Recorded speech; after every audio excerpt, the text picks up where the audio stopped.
اب آپ ایئرپورٹ پہنچ گئے، کاغذاتی کارروائی سے فارغ ہوئے، آپ نے 2 رکعت نفل بھی ادا کر لی، اب آپ جہاز میں بیٹھ گئے ہیں۔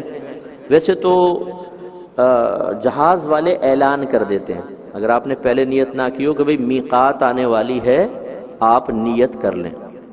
میقات اس مقام کو کہتے ہیں کہ اگر کوئی مکۃ المکرمہ جانے کا ارادہ رکھتا ہو تو اس مقام سے بغیر احرام کے نہیں گزر سکتا، اگر گزرے گا تو دم لازم ہو جائے گا۔ اب چونکہ آپ جہاز میں ہیں تو آپ کو تو نہیں پتہ چلے گا کہاں ہے میقات، ہماری یلملم میقات بنتی ہے، ایک مقام ہے، تو وہ جہاز والے بتا دیتے ہیں کہ بھی آ رہی ہے، لیکن ہمارا مشورہ یہ ہوگا کہ آپ اس سے پہلے ہی نیت کر لیجئے گا، ٹھیک ہے نا؟ جیسے جہاز بلند ہو نیت کر لیں، کیونکہ میں نے کئی حاجیوں کو دیکھا ہے وہ بیٹھ کے سو جاتے ہیں۔ اب سو گئے، وہاں اعلان ہو رہا ہے نیت کر لو، حاجی صاحب سو رہے ہیں، پھر ان کو اٹھانا ہوتا ہے، بھئی اٹھو نیت کر لو، اور فرض کر لیں کسی نے نہیں اٹھایا، وہ ایسے ہی گزر گئے، دم لازم ہو جائے گا۔ تو اس لیے جیسے بلند ہو فوراً آپ نیت کر لیں۔ یاد رکھیے کہ نیت کرنے کے بعد، اچھا نیت میں بعض اوقات کتابیں پڑھ رہے ہوتے ہیں ہم، ان عربک ورڈز کو پڑھنے کی کوشش کر رہے ہوتے ہیں، کوئی عربی دعا پڑھنا کوئی لازم نہیں ہے۔ نیت کہتے ہیں دل کے پختہ ارادے کو۔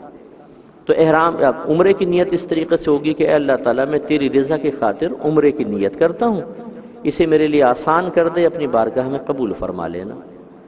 نیت کرنے کے بعد ایک بار تلبیہ پڑھنا واجب ہوتا ہے، یہ لازم ہے، ورنہ آپ احرام کی حالت میں نہیں داخل ہوں گے، سمجھ لیں تلبیہ پڑھنا ضروری ہے، 1 دفعہ واجب اور 2 مرتبہ سنت، تو 3 مرتبہ افضل ہوتا ہے۔ لبیک اللہم لبیک لبیک لا شریک لک لبیک ان الحمد والنعمت لک والملک لا شریک لک۔